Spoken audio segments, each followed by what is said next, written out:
He said he married me because he loved me, that we were building a life together. Relax, sweetheart. Let me handle the papers. It's just technical stuff. You don't need to stress.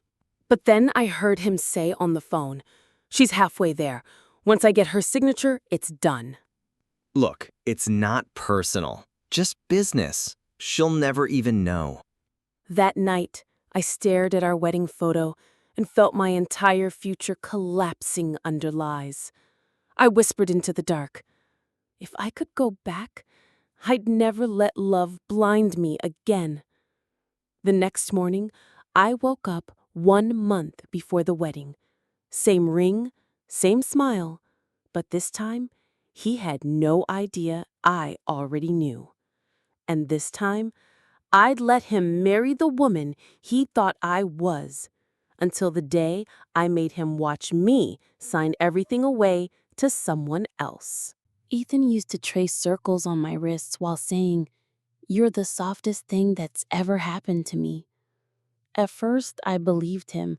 I was still mourning my father's death when we met, heart fragile, mind distracted by probate papers, lawyers, and unfamiliar language about trusts and wills. Ethan came with flowers, with stories about his own losses, with arms that felt safe. When he proposed, just 6 months in, everyone told me to be careful, but I was already in too deep. "It's not about money," he whispered once.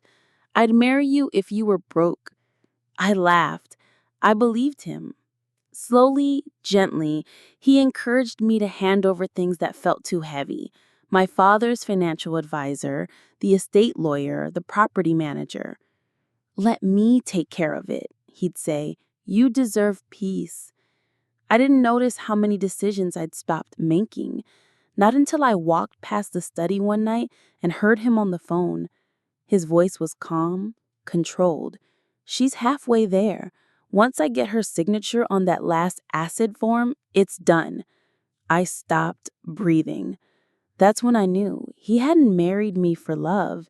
He'd married me to finish what grief had started. I didn't sleep that night. I lay awake in bed beside him, frozen in place while he snored peacefully. My heart was racing, my thoughts scattered in every direction. Every word, every late-night conversation, every red flag I'd pushed aside came flooding back. The way he insisted on handling meetings himself, the time he told me not to stress about numbers, the closed doors, the missing documents. I realized I'd handed him the keys to everything my father built, not out of trust, but out of exhaustion. He'd waited until I was most vulnerable and then offered me peace at the price of ignorance. I got out of bed and went to the kitchen shaking. I opened the drawer where I kept copies of documents. Half of them were gone. That's when it hit me. I wasn't just being lied to. I was being erased. I whispered, broken and quiet, "If I could go back, I'd never let love blind me like this again." That sentence didn't feel like a wish. It felt like a warning to myself. And then the world went black. When I opened my eyes again, I wasn't in our apartment. I was in my old bedroom, 2 years earlier. At first, I thought it was a dream. The floral wallpaper, the scent of lavender from my diffuser, the half-written thank you notes from our engagement party still stacked neatly on my desk.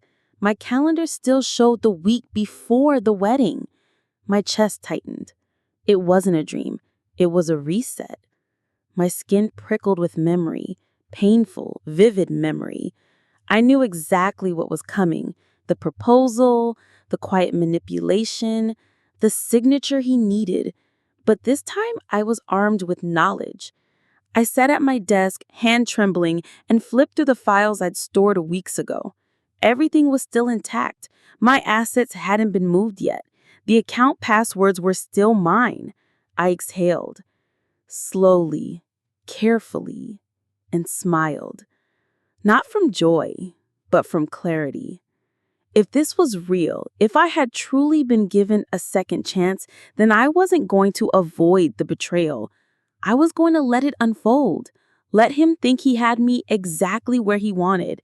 And when the day came, when he tried to finish what he started, I'd be ready. This time, I wouldn't just survive. I'd walk away powerful. The next morning, Ethan called like clockwork. His voice was warm, flirtatious. Still on for the tasting today? I think you'll love the crab cakes. I said yes, sweetly. Let him hear the version of me he expected. Soft, trusting, already his. I dressed carefully, wore the perfume he once said reminded him of wealth and honey. I met him at the venue, smiled during the walkthrough, asked questions about flowers, leaned into his shoulder when he talked. I played the role like I was born for it. Meanwhile, I watched, noticed. He didn't ask about the estate. He didn't bring up the prenuptial agreement because he didn't plan to honor it. That night, after the tasting, I went home and dug out the number of my father's old advisor, Mr. Javed, the man Ethan had convinced me to fire. I need to meet, I texted. He responded within minutes. Tomorrow, 9 a.m. I deleted the thread, cleared my call logs, and backed up every account to an encrypted USB drive. Ethan thought he was working with a grieving girl, but what he didn't know was that this time I had already grieved, and I had no intention of dying quietly again. Meeting Mr. Javed again was like stepping into a memory I finally understood. His office smelled the same, old paper and chai. He looked surprised when I walked in, but not shocked. I wondered when you'd come back, he said softly. I told him everything, what I'd heard, what I suspected, what I remembered. He didn't ask for proof. He only nodded and pulled out a file. Your father added protections. Ethan was persuasive, but not careful. We have room to move. We worked through everything. Power of attorney, alternate clauses, trust triggers. I signed new documents, this time with my eyes wide open. I gave Mr. Javed access again along with explicit instructions. If I die or disappear, Ethan gets nothing. He looked at me with cautious approval. You've changed, he said. I nodded. Yes, and he hasn't yet. That's what I'm counting on.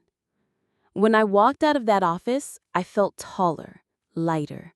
This time, I wasn't waiting for a man to protect me. I was becoming the shield my father tried to build before he passed. And Ethan? He had no idea he was still on stage, playing the same script. But this time, I held the pen. Ethan proposed again just as he had before. Sunset, ring box, practice lines about fate and forever.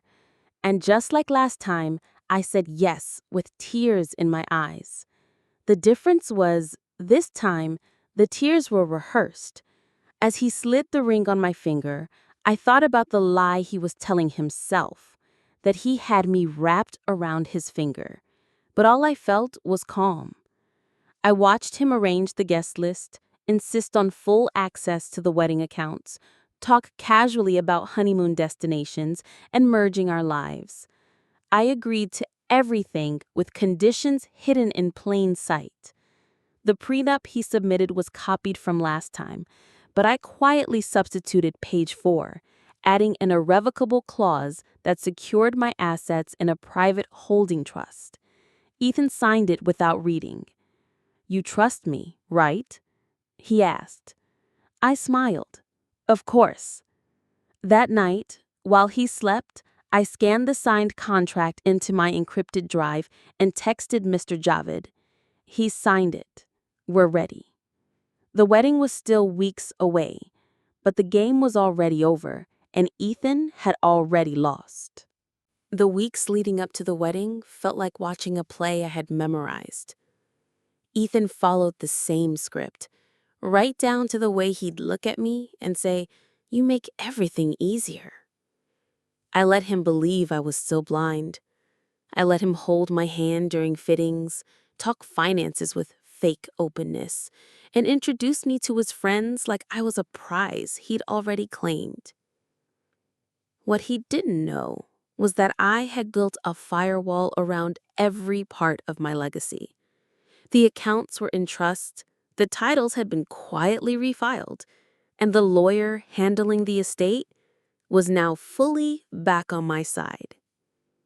Ethan brought up a joint investment one evening over dinner, some startup opportunity he said could set us up for life. I agreed, sweetly, asking him to send over the paperwork. The moment I got the documents, I passed them directly to Mr. Javed, who found the trap clause in under a minute. He's not just greedy, he's dangerous. I nodded. I know, but we're not done yet. I didn't want just protection. I wanted the perfect moment to let him think he'd won before I pulled the ground out from under him. Claire arrived at one of our wedding events exactly as I remembered her. Sleek, flirtatious, and just a little too familiar with Ethan. She wore a dress 2 inches too short and a laugh that floated directly to his side of the room. This time, though, I didn't feel sick or small. I felt coldly amused. I watched her bat her lashes at him during dinner, watched him touch her elbow just long enough to pretend it meant nothing. And I smiled. Because they thought I was the same girl from last time, the one who cried alone in her wedding dress after discovering betrayal too late. But I had already seen this movie. I was just waiting for the curtain to drop. After dinner, Ethan pulled me aside. "Claire's just being friendly," he said quickly, before I could even ask. "She's my friend from college, nothing more." I nodded, calm. "Of course. I trust you." The way his shoulders relaxed told me everything. He still believed I was his to control.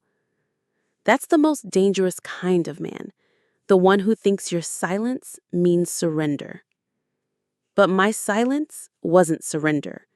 It was the wind-up before the blow. As the final week approached, I made sure every thread was perfectly placed. I visited the bank in person, confirmed all authorizations, and had the backup team on standby to block any last-minute transfer attempts. I updated my will, removed Ethan's name entirely, and ensured that no document bore his fingerprint unless I had put it there for a reason. The only person who knew every step of the plan was Mr. Javed.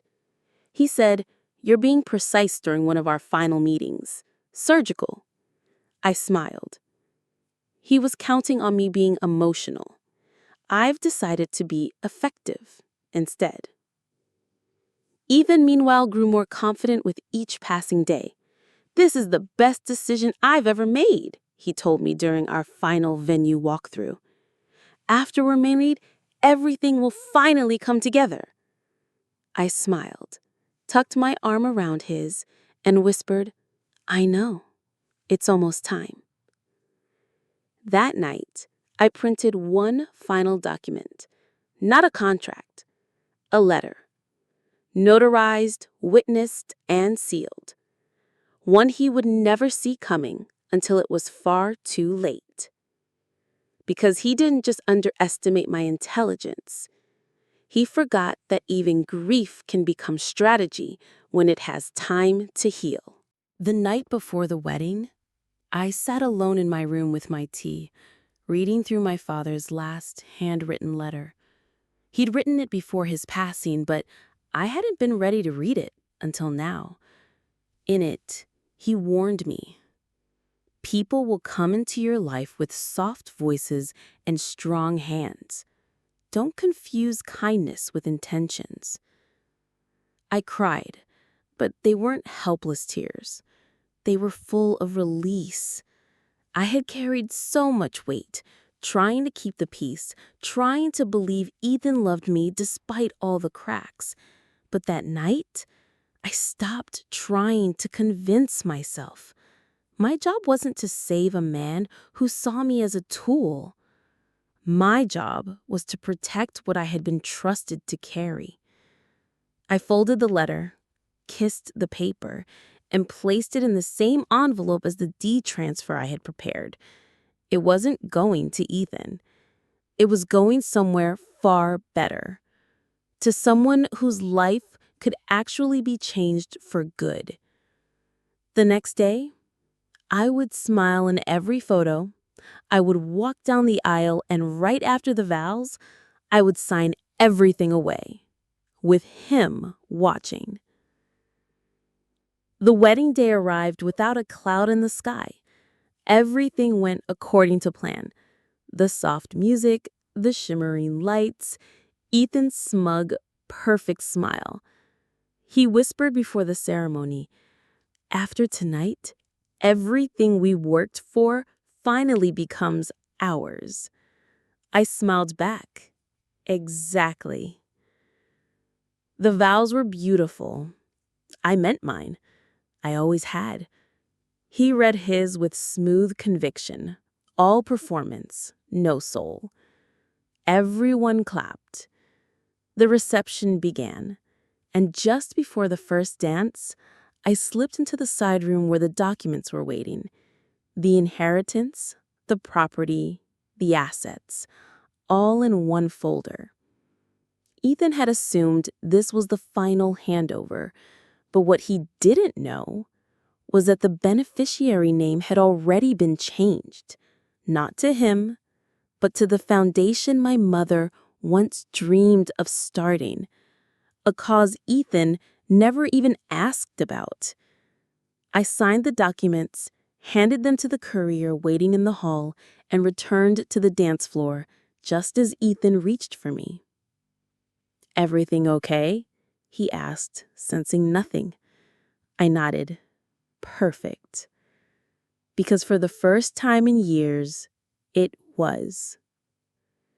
He was dancing with a woman who had just made sure he'd never touch another penny of her life. The reception sparkled with laughter, clinking glasses, and picture-perfect smiles. Ethan stood beside me with that smug glow like a man who believed he'd won. Our guests cheered as we cut the cake, toasted our future, and thanked everyone for coming. He had no idea what I'd signed just 20 minutes earlier. No clue that every account he'd been counting on was now out of reach. Claire floated through the party like a backup queen in waiting, already sliding herself into the next position beside him. I watched the way they glanced at each other when they thought I wasn't looking. It no longer hurt. It amused me. She didn't know she'd been dragged into a performance built on lies. And even, he was still rehearsing for an ending I had rewritten entirely. As the music rose, he leaned over and whispered, "After the honeymoon, we'll talk about merging the final funds. Just a few forms." I smiled. "We'll take care of it." In my mind, I pictured the courier halfway across the city delivering the final packet to the board of the Women's Foundation. He thought I'd signed my life to him. He had no idea I just signed away his illusion. Over the next few days, I continued the act flawlessly. We boarded the plane for our honeymoon, lounged in luxury, and toasted to our new life. Ethan looked more relaxed than I had ever seen him, like a man who had just secured his future and dropped the act. But I kept mine up. I smiled. I listened. I let him talk about investment properties, vacation homes, and passive income like I hadn't already stripped him of his access. When he logged into our shared financial dashboard, I made sure to smile at the screen like I didn't see the subtle panic in his eyes. He refreshed the page, Checked again. Weird, he muttered. Some of the wires aren't showing up yet. I sipped my drink and replied, maybe they're still processing. By the fifth day, he was making calls in the bathroom, his voice tighter than usual. I never asked. I just let the quiet squeeze him like a vice.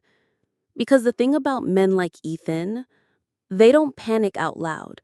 They unravel slowly, trying to hold their mask together while the truth eats through every lie they built on your back.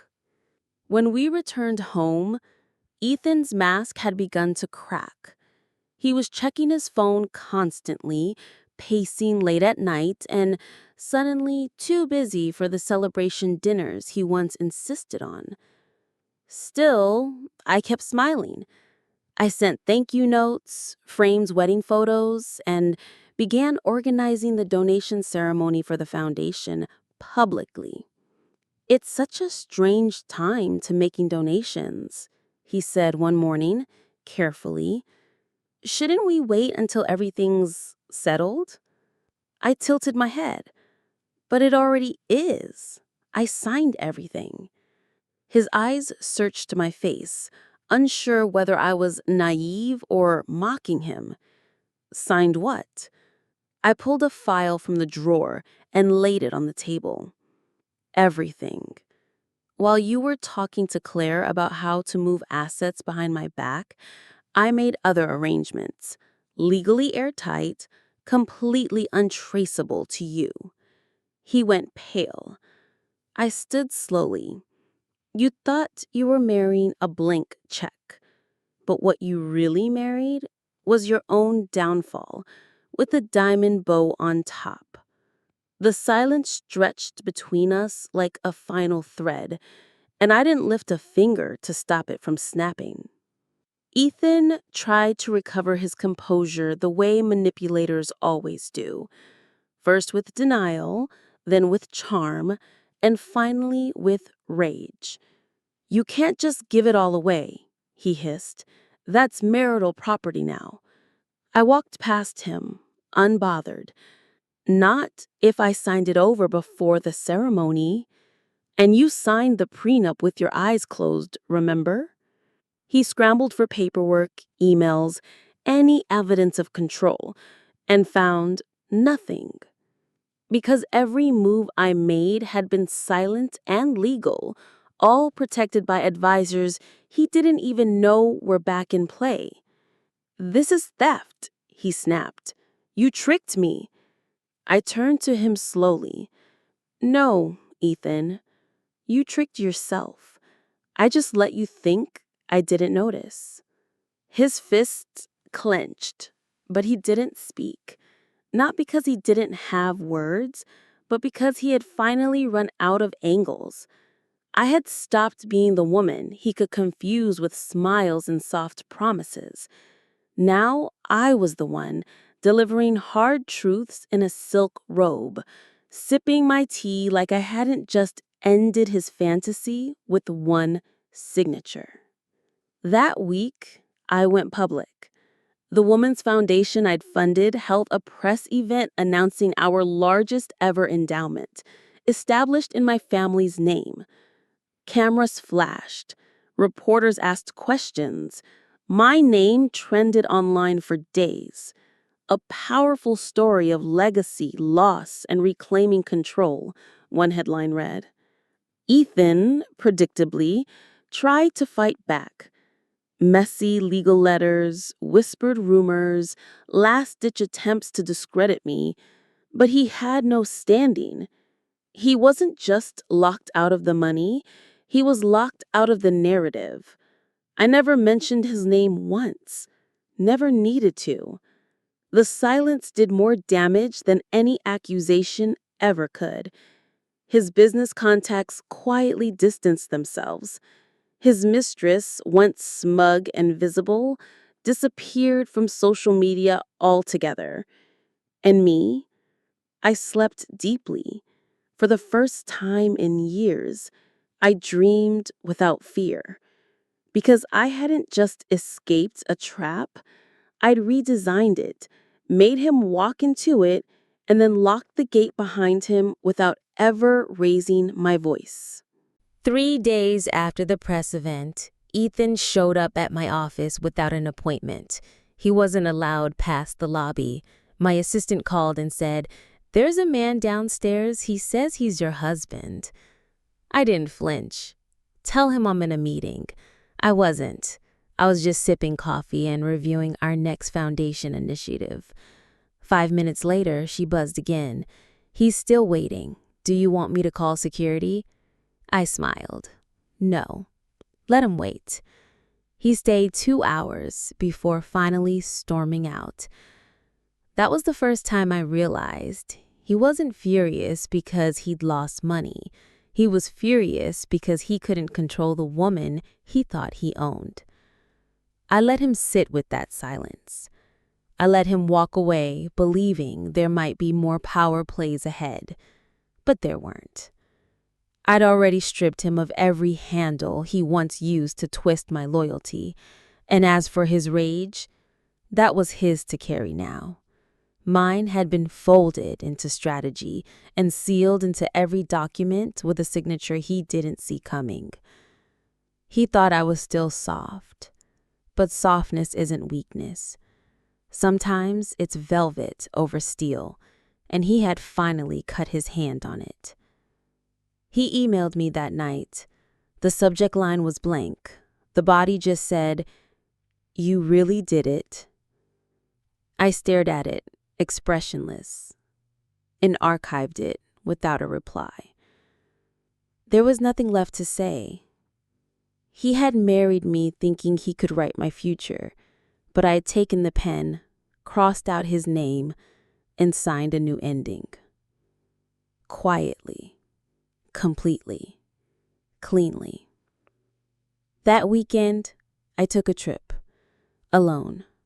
A place I'd always dreamed of visiting, but Ethan once called impractical. I walked cliffs at sunrise, barefoot in the cold sand, wrapped in silence that finally felt like peace instead of punishment. I thought about my father, about the legacy he left in my hands. I whispered into the breeze, "I did it, Dad. I protected what mattered." In that moment, I knew I hadn't just won. I had healed. Rebirth wasn't a single act. It was 1,000 small choices made after the worst day of your life. I made each one in silence, in private. And now the world was witnessing the woman who had emerged, not broken, not bitter, just entirely her own. By the time I returned, Ethan's name had become more of a whisper than a threat. Mutual friends stopped mentioning him. Clients I once shared with him now worked with me independently. His reputation hadn't collapsed in scandal. It had simply been eclipsed. That's the most satisfying kind of justice, the kind that doesn't scream. It just outshines. One of his former partners even reached out for a collaboration proposal. I didn't respond, but I smiled. Not out of arrogance, but because I knew the story now had my name on the cover. I walked through my office that day knowing every inch of it had been built with my choices, my backbone, and my refusal to fold when it would have been easier to disappear. My team thrived. The foundation expanded. I mentored younger women who had once been too afraid to step forward, just like I had been. And with every thank you email, I knew I hadn't just taken back my inheritance. I had turned it into something bigger than revenge. I had turned it into a legacy, one that didn't need his name or anyone else's to shine. One evening, while sorting old boxes, I found a small, faded envelope. Inside was the original prenup Ethan had once proudly handed me with a smile saying, "Don't worry, it's just formalities." I remembered how I'd once signed it blindly, trusting his words over my own instincts. Holding it now, I felt nothing but gratitude for the woman who had returned to that moment and rewritten it. I burned the document in a quiet fire pit in my backyard, not out of anger, out of closure. That version of me, the one who needed his approval to feel secure, was gone. In her place stood someone who no longer mistook peacekeeping for love. I didn't cry. I didn't flinch. I just watched the ashes rise and scatter into the sky. Some endings don't require fanfare, just stillness, and the courage to walk away without carrying the weight of what could have been. Because what I had now was better. It was mine. 2 weeks later, I received a final package with no return address. Inside was the wedding photo, me smiling, him kissing my cheek. I stared at it for a moment, then tucked it into the drawer of unspoken things. Not because I missed him, but because I wanted to remember that even in that moment, surrounded by lies, love, and loss, I had still been real. My love was real. My trust was real. He just didn't deserve it. But that didn't make me weak. It made me human. And now, reborn, I had learned the most powerful truth. Just because someone uses your love for their benefit doesn't mean your love was a mistake. It means they were. And that's why I could let go without bitterness. Because I didn't need to destroy him to win. I just needed to stop handing him the pen. And from the moment I did, the story started writing itself, in my name only. I never blocked Ethan. I didn't need to. He stopped calling, stopped emailing. And in the silence that followed, I realized the most devastating punishment wasn't revenge. It was indifference. I had stopped needing him to know I won. He knew. I didn't need a courtroom or an audience or a public takedown. What I had created, what I had become, spoke louder than any confrontation. I attended industry events where his name used to be first on the list and now wasn't there at all. I stood on stages with women whose ideas had once been dismissed like mine, and I told them, protect your brilliance. You owe no one access to your light. I watched their eyes shift, their spines straighten, their hands tighten over notebooks. That was worth more than any headline. I wasn't just healing for myself. I was making space for every woman who had been told to smile, sign, and stay quiet. And the irony? I had Ethan to thank for that clarity. He taught me exactly how far a man would go to steal what he didn't earn. And I had learned how far I could go to take it all back, without ever raising my voice. My foundation released its first mentorship report that month. The numbers were small, but the names were big. Young women in STEM, artists building portfolios, single mothers returning to school. Their success was steady, real, and deeply rooted in the same kind of second chance I had once begged for in the dark. I was no longer chasing justice. I was multiplying it. One of my mentees told me, "You don't talk like a survivor. You talk like an architect." I laughed, deeply, because she was right. I hadn't just survived Ethan. I had dismantled the structure he built and replaced it with something that could never be taken. That was the secret I wish someone had told me earlier. When they try to take your story, don't just protect it, rewrite it. Make it so powerful that even they can't deny it. And so, I kept building. Quietly, strategically, unapologetically. because I wasn't interested in proving myself anymore. I was too busy proving what was possible when you stop begging to be chosen and choose yourself instead. It was around this time I learned Ethan had moved cities, started a consultancy that struggled to launch. Some said he blamed me for everything. Others said he pretended it never happened. I didn't care either way. His version of the story no longer had weight. I had outgrown the part of me that needed to correct the record. The women I helped knew the truth. The life I lived radiated it. And if I saw Ethan one last time, not in court, not by chance. It was a business event, neutral ground. I was a keynote speaker. He was a guest in the back row. Our eyes met only once, briefly. There was no emotion left in his gaze, just the hollow look of someone who realized too late that the door had closed. During my speech, I spoke about legacy, about how real wealth isn't what you inherit, it's what you protect, what you build, what you leave behind in others. My voice didn't shake, my hands didn't tremble. I had imagined for so long that justice would feel loud, but in that moment, it felt like a soft click, a lock turning for the last time. Afterwards, someone told me Ethan left halfway through. I didn't turn around to see it, because the point wasn't that he heard me. The point was that everyone else did. And their applause wasn't for surviving him.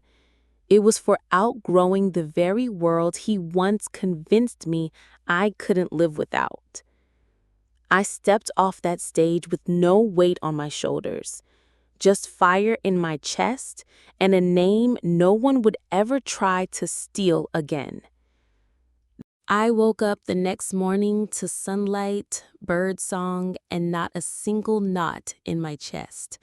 That's how I knew I was free.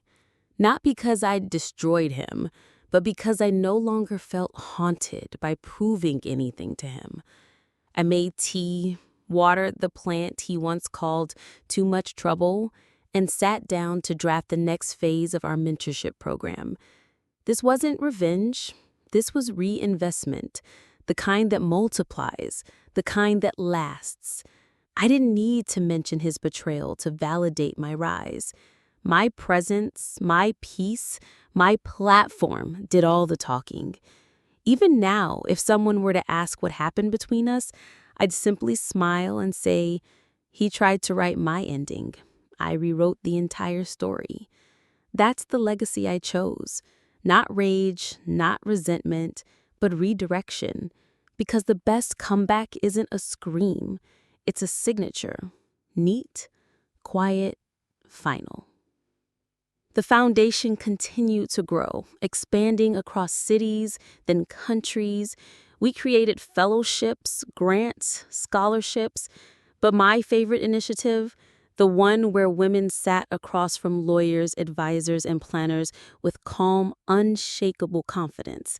That moment, the moment when a woman knows she cannot be tricked, bought, or bypassed, that's what I live for. I see myself in each of them. Not the broken version, but the reborn one. The woman who didn't just recover, she redefined what recovery looked like. One evening, a donor asked why I never spoke publicly about my ex-husband. I answered honestly, because this was never about him. It was about making sure no one like him could ever succeed again. That was the final truth. I wasn't his victim. I was his endpoint. And I carried that not as a burden, but as a badge. Not for the pain, but for what came after. The last paragraph I'll ever dedicate to Ethan is this one. Not to honor him, but to archive him. He was a chapter, a plot twist, a storm I didn't cause, but had to learn to walk through. I don't forgive him, not because I'm bitter, but because forgiveness isn't required for closure. I just stopped expecting him to ever be more than he was. And in that space, I found myself again. Fully, fiercely, finally. The woman who once whispered, "I wish I could go back," became the woman who no longer needed to. Because I didn't just rewrite the past, I redesigned the future, one document at a time, one decision at a time, one step away from him at a time, until the only thing that remained was mine.